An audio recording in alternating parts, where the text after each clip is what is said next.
Estudios imagenológicos. Rayos X convencionales. Estos de aquí siguen siendo aún el primer estudio a realizar en busca de lesiones óseas y articulares, y se pueden realizar en vistas antero-posterior, lateral u oblicuas. La tomografía lineal es de gran utilidad en busca de detalles que no se logran definir en los estudios convencionales. La tomografía axial computarizada es de una utilidad en patologías de la columna y esta aquí busca mayor información que se obtenía en los estudios convencionales y tomografía lineal. Aquí podemos encontrar algún tipo de estudio como la medición con precisión de la densidad ósea. También podemos evaluar aquí las anormalidades congénitas de la columna y detectar diferentes tipos de tumores. El ultrasonido diagnóstico. Este aquí es utilizado en el diagnóstico de patología articular y muscular. Y podemos en esto estudiar o observar las torceduras, esguinces, roturas, nervios pinzados, artritis y otras afecciones musculoesqueléticas. La RMN o resonancia magnética nuclear es de gran utilidad en el diagnóstico de patologías de columna y de las articulaciones. Aquí podemos encontrar los tipos de estudios como la anatomía y alineamiento de la columna. Podemos encontrar traumas o lesiones en el hueso, disco, ligamentos o en la médula espinal. Las arteriografías, estas de aquí se utilizan en pacientes con tumores óseos y de partes blandas. A continuación, yo les hablaré sobre las lesiones óseas elementales. Se dice que existe una gran variedad de patologías óseas que pueden afectar al niño. Pueden ser tumoral, infecciosa, inflamatoria o malformativa. A su vez, clínicamente se pueden manifestar como dolor óseo, aparecer de forma incidental de estudios de imagen realizados por otro motivo, presentarse como una fractura patológica o encuadrarse como una sistémica. La técnica de imagen inicial de elección para la valoración de patología ósea es la radiografía simple. Esto nos va a permitir detectar la mayoría de lesiones y establecer un diagnóstico. En muchas ocasiones va a ser el único procedimiento que realicemos. La resonancia magnética se emplea para caracterizar la lesión detectada mediante radiología, determinar su extensión y la afectación de partes blandas y dar información útil al traumatólogo de cara a la cirugía. La tomografía computarizada se reserva para los casos en los que se requiere estudiar la existencia de afectación cortical, reacción periosta o guiar una biopsia percutánea. Datos clínicos. En una radiografía es imprescindible tener en cuenta la edad del paciente, la localización y características de la lesión en la imagen. Otros datos que pueden orientar en el diagnóstico son la existencia de dolor, la fiebre, el antecedente neoplásico, analítica compatible con proceso infeccioso, entre otros procesos. También hablaré sobre la osteoporosis. La osteoporosis es una enfermedad sistémica que la pérdida de densidad ósea va a ser la que caracterice esta condición. Va a incrementar la fragilidad del hueso y tiene un impacto directo en la mortalidad. Aunque las fracturas causadas por osteoporosis pueden ser diagnosticadas con imágenes radiológicas convencionales, este método no es lo suficientemente sensible o específico para diagnosticar esta patología. La osteoporosis se va a clasificar en tres, que será la osteoporosis primaria, la secundaria y la regional. La osteoporosis primaria va a ser el de tipo 1. Este va a ocurrir en un subgrupo de mujeres posmenopáusicas, típicamente entre los 50 y 65 años de edad. La deficiencia de estrógenos resulta en una acelerada reabsorción del hueso, principalmente trabecular. El patrón de fracturas en este grupo de mujeres principalmente afecta la columna vertebral y las muñecas, como lo vemos en el ejemplo. La osteoporosis secundaria puede ser el resultado de varias condiciones médicas o enfermedades, o por el uso de ciertos medicamentos que como efecto adverso afectan la salud del esqueleto.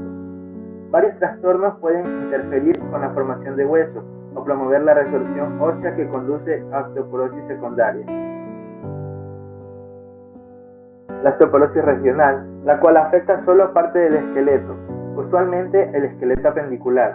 La osteoporosis regional puede tener variedad de causas, como inmovilización o atrofia, síndrome de distrofia simpática refleja, osteoporosis transitoria de articulaciones grandes, artropatía inflamatoria o síndrome de dolor regional complejo. También tenemos la radiografía convencional, la cual permite la evaluación cualitativa y semi-cuantitativa de la osteoporosis, mientras otras técnicas de imagen, como la densitometría y la tomografía, permiten la cuantificación de pérdida de hueso, evaluación de la presencia de fracturas y los estudios de las propiedades del hueso.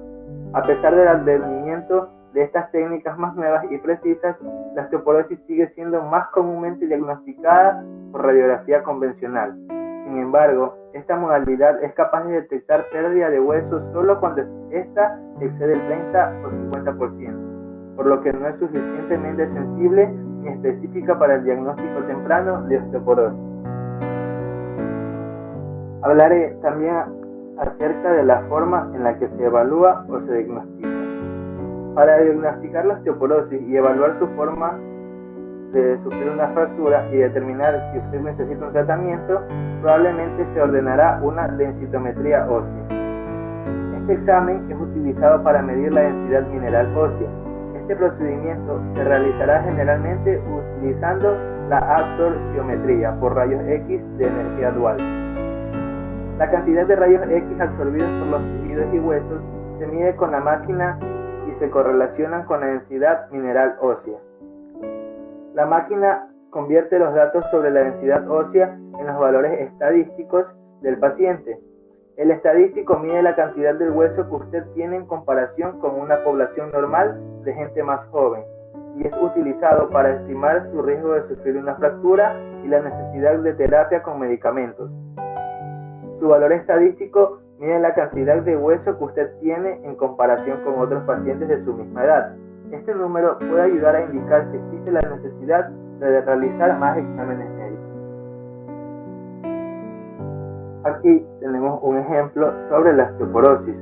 Vemos que existe una necrosis vascular del hueso semilunar en un paciente de 60 años de edad con traumatismo y hipertensión de la muñeca. Este consultó después de un mes por persistencia de dolor, que es una característica para poder realizarse el examen. Hablaré también acerca de la osteoesclerosis, que este va a ser un tipo de osteopetrosis que involucra el endurecimiento anormal de los huesos y el aumento de la densidad esquelética con escasa alteración del modelado. En algunos tipos, la invasión ósea de la cavidad medular produce citopesia. Aquí vemos un ejemplo de osteoesclerosis. Vemos una enfermedad de Van Buchen, que es un incremento simétrico de la osteoesclerosis principalmente a nivel acetabular. ¿Qué quiere decir a nivel acetabular? Que es la porción articular cóncava de la superficie de la pelvis formada por el ilion, el isquion y el pubis, a la cual se articula la cabeza del fémur, con lo que se forma la articulación de la cadera. Hola, mi nombre es Arinka y vamos a hablar sobre la osteólisis. Para iniciar vamos a descomponer la palabra para entenderlo un poco mejor. Osteo se refiere a hueso y lisis significa disolución.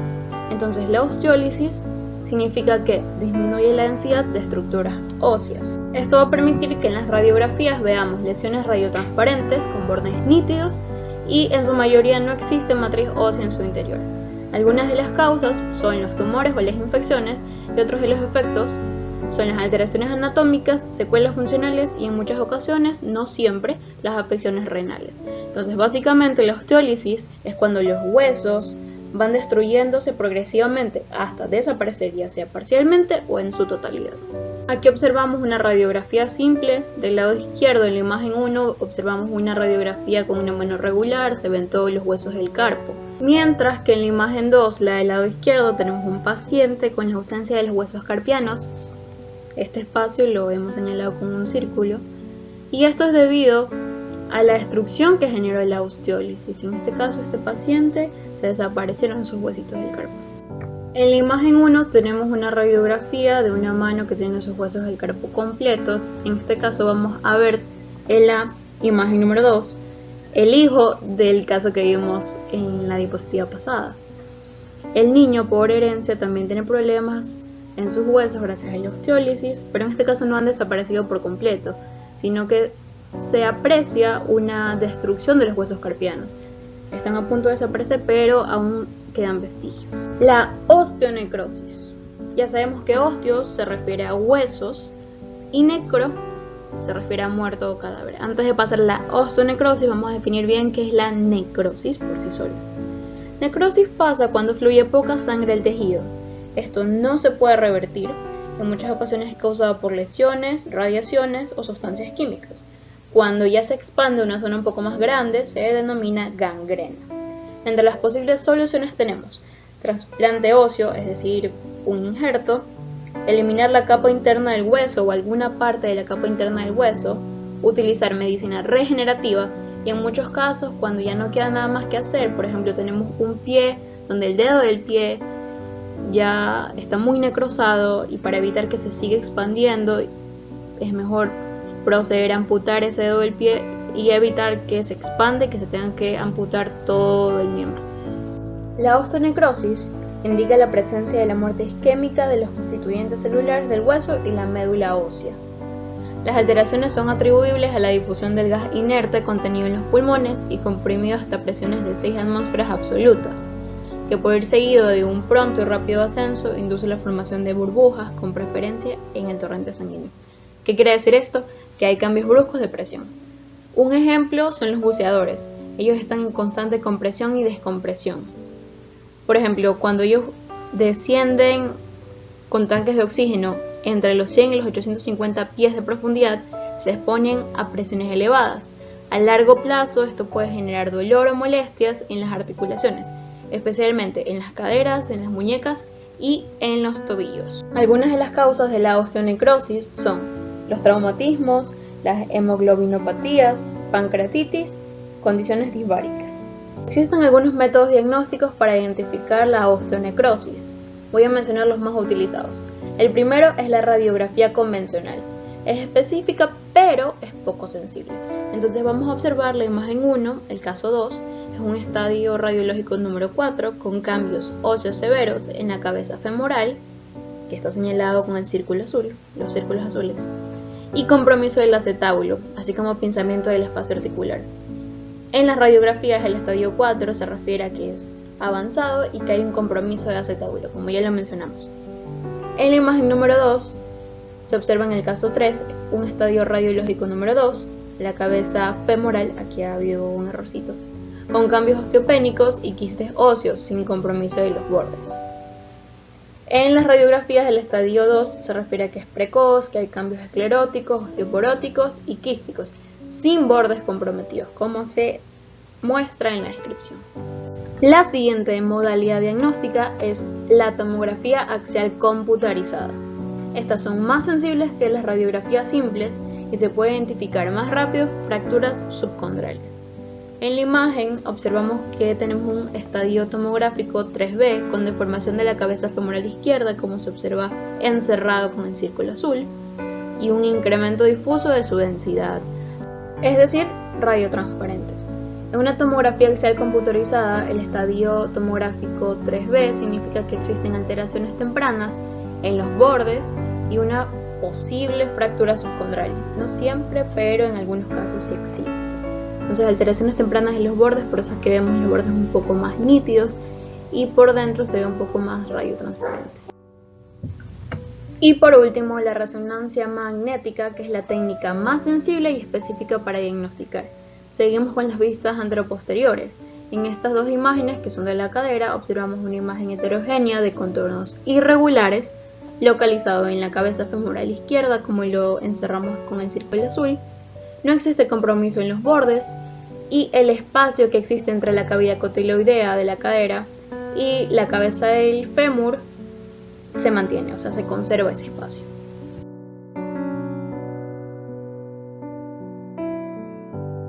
Buenas tardes, compañeros y profesoras. A mí me tocó hablar sobre las fracturas. ¿Qué son las fracturas? Las fracturas son la ruptura total o parcial de un hueso. ¿Cuáles son las causas? Tenemos a los accidentes caída fuerte, lesión deportiva y traumatismo. Los síntomas de una fractura son dolor intenso localizado en el área de la lesión, deformidad, edema y hematoma local, movimiento ilimitado, entumecimiento y hormigueo. Clasificación. Tenemos a las cerradas o simples. Estas son aquellas en las que la fractura no comunica con la exterior, ya que la piel no ha sido dañada. También tenemos a las abiertas o compuestas. Estas son aquellas en las que se puede observar el hueso fracturado a simple vista, es decir, existe una herida que deja los fragmentos óseos al descubierto. Clasificación según el trazo de la fractura. Tenemos las transversales, las oblicuas, las longitudinales, las fracturas espirales, tallo verde, con minuta y por estrés. Fracturas transversas. Estas son fracturas cuyo trayecto es perpendicular al eje mayor del hueso. Generalmente es provocado por un golpe directo al hueso. Estas son fácil de reducción. ¿Qué es la reducción? La reducción es el procedimiento en el que se ajustan los fragmentos de hueso y son estables. Los fragmentos del hueso no tienen tendencia a desplazarse, lo cual hace que su tratamiento sea fácil y de pronóstico favorable. Aquí tenemos una radiografía antero-posterior de pierna derecha donde los fragmentos proximal y distal muestran a posición parcial y un desplazamiento lateral. Tenemos a las fracturas oblicuas. Las fracturas oblicuas es una rotura del hueso en forma inclinada. Son causadas por traumatismo directos. Esto se debe a un gran impacto o a un gran peso en el hueso. O también puede ser indirectos, que esto se da mediante algún mecanismo de flexión del hueso. La fractura oblicua sin desplazamiento, esto significa que los extremos fracturados están separados unos del otro.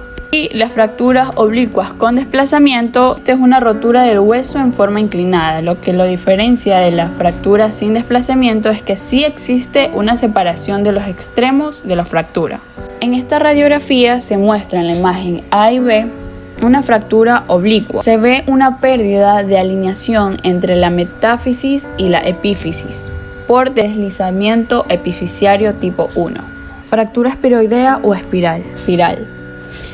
Esta es aquella fractura ósea en la cual la línea de fractura sigue una dirección espiral en relación al eje principal o longitudinal del hueso. Se llama en ocasiones fractura por torsión en base al mecanismo de producción. Esta afecta fundamentalmente a los huesos largos como el húmero y la tibia.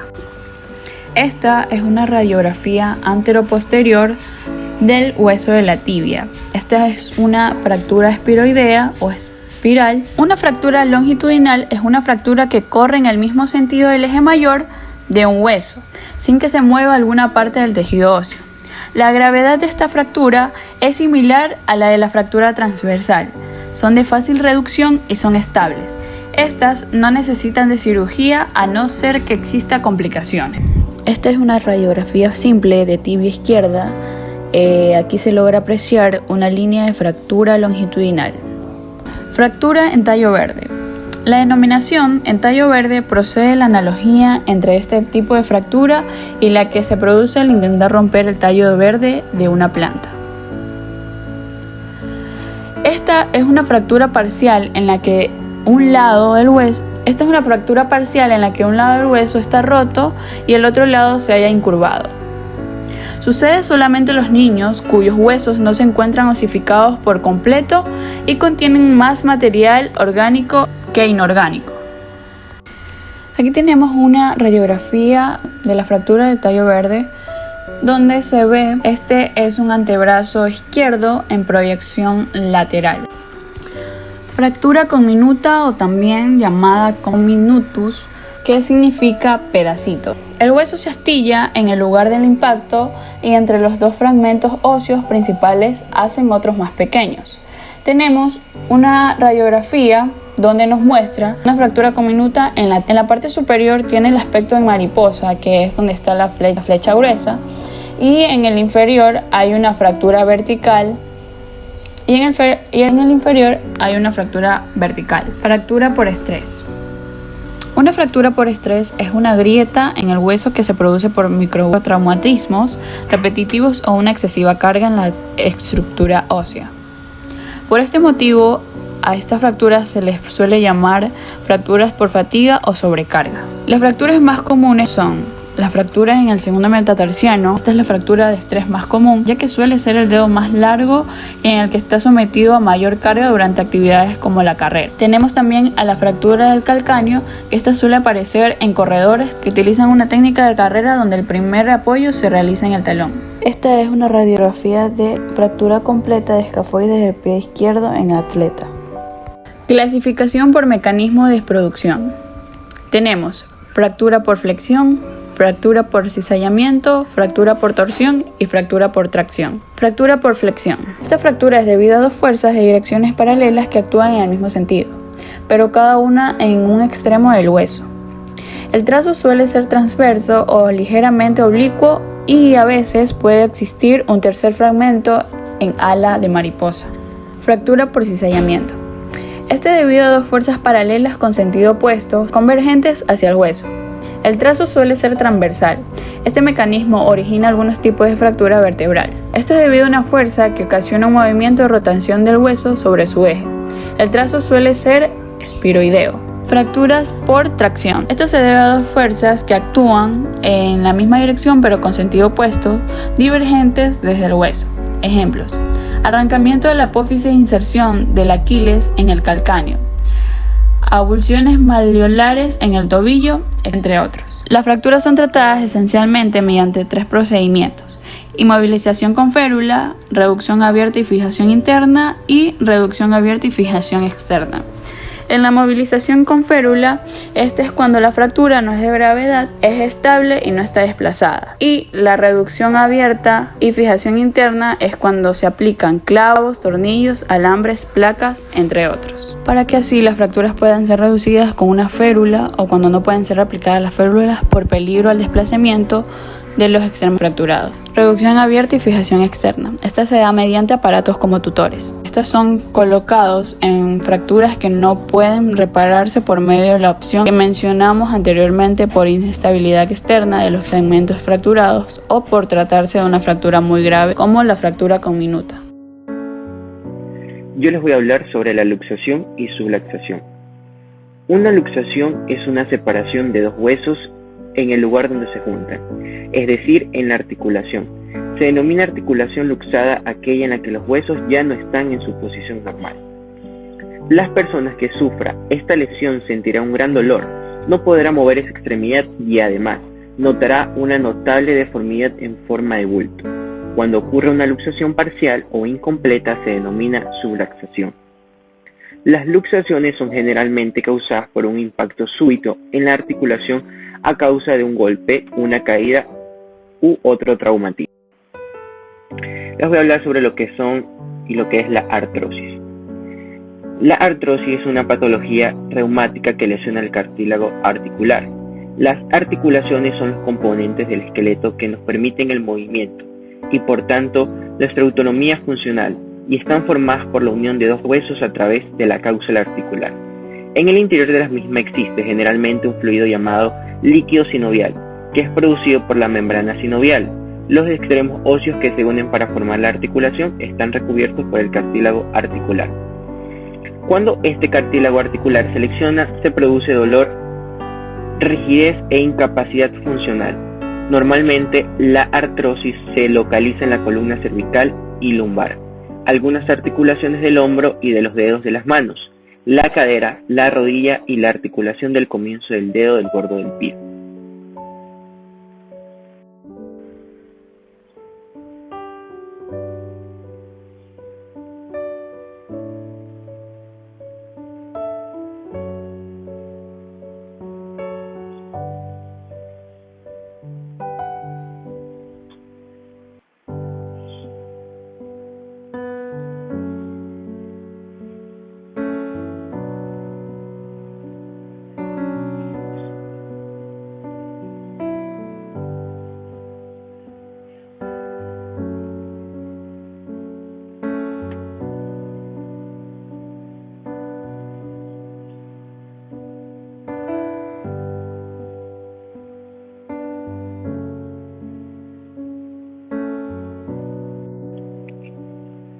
Las primeras manifestaciones son dolor articular luego de actividades de alta demanda mecánica, molestias que se van intensificando a medida que pasa el tiempo y se desarrolla el daño articular.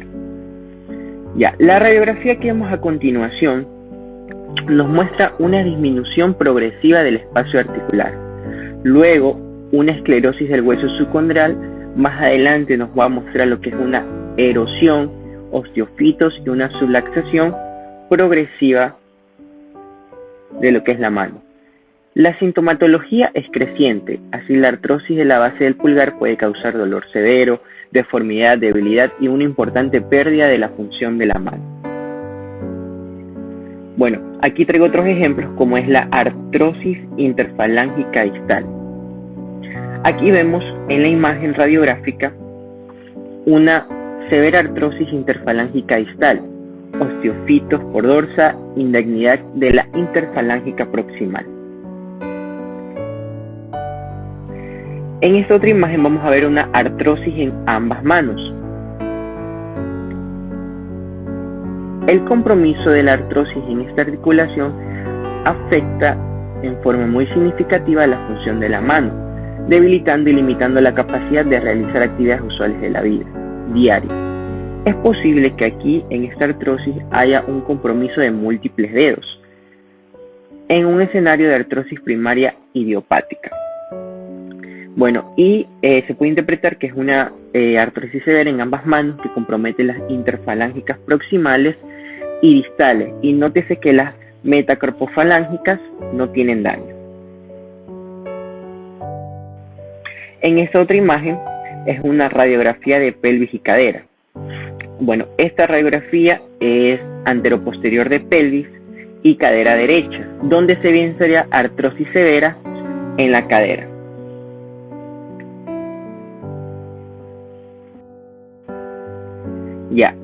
Otro tema también que incluye es la artritis. La artritis es la hinchazón y la sensibilidad de una o más de las articulaciones. Los principales síntomas de la artritis son dolor y rigidez de las articulaciones, que suelen empeorar con la edad. Los tipos más frecuentes de artritis son la artrosis y la artritis reumatoide. Las causas son infecciosas, metabólicas, endocrinas, neurogénicas, circulatorias, alérgicas, y un ejemplo puede ser la artritis reumatoide, como lo dije hace poco. Hay una clasificación de lo que es la artritis, que está la hipertrófica, la erosiva, la infecciosa y la neuropática. En lo que es la hipertrófica vamos a encontrar lo que es la osteoartrosis y la enfermedad por depósito de pirofosfato de calcio. En la erosiva vamos a encontrar la artritis reumatoide, vamos a encontrar gota y vamos a encontrar la artritis psoriásica. En la infecciosa vamos a encontrar lo que es la artritis séptica y en la neuropática vamos a encontrar lo que es la artropatía de Charcot. Bueno, aquí hay una imagen radiológica que es una de las artritis reumatoide. Bueno, aquí en esta imagen del lado izquierdo vamos a ver que es una mano normal y en el lado derecho, en la figura 2, vamos a ver que ya hay una artritis reumatoide. Aquí hay un desgaste de los huesos y un desplazamiento, si lo notamos aquí, del hueso. Bueno, vamos a hacer un ejemplo de una lectura radiográfica con algunos puntos importantes que al momento de leer con una patología de artritis reumatoide.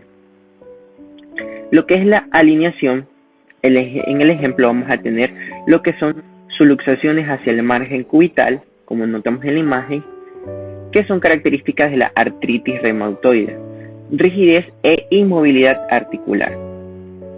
Otro punto que tenemos que tener en cuenta es la mineralización ósea. En la artritis, el signo radiológico es la desmineralización de la región subarticular del hueso subarticular subcondral, y en la radiografía se va a ver como una osteopenia en banda, que es esto.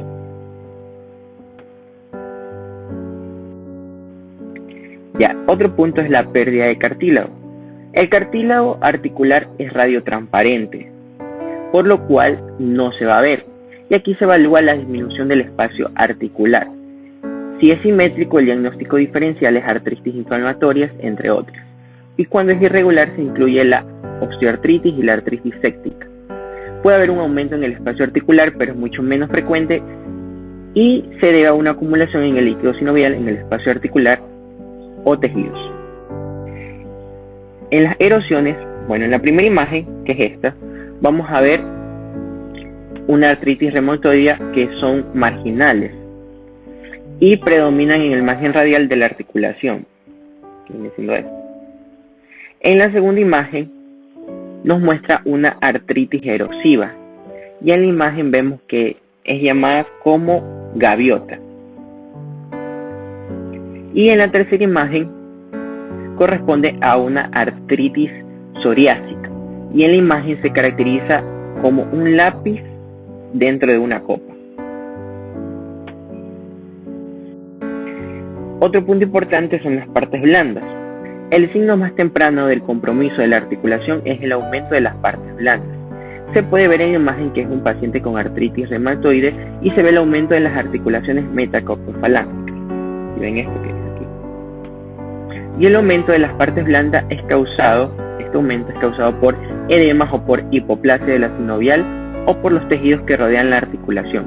Si existe una disminución en las partes blandas, se puede pensar de una atrofia y estaremos ante una enfermedad más avanzada.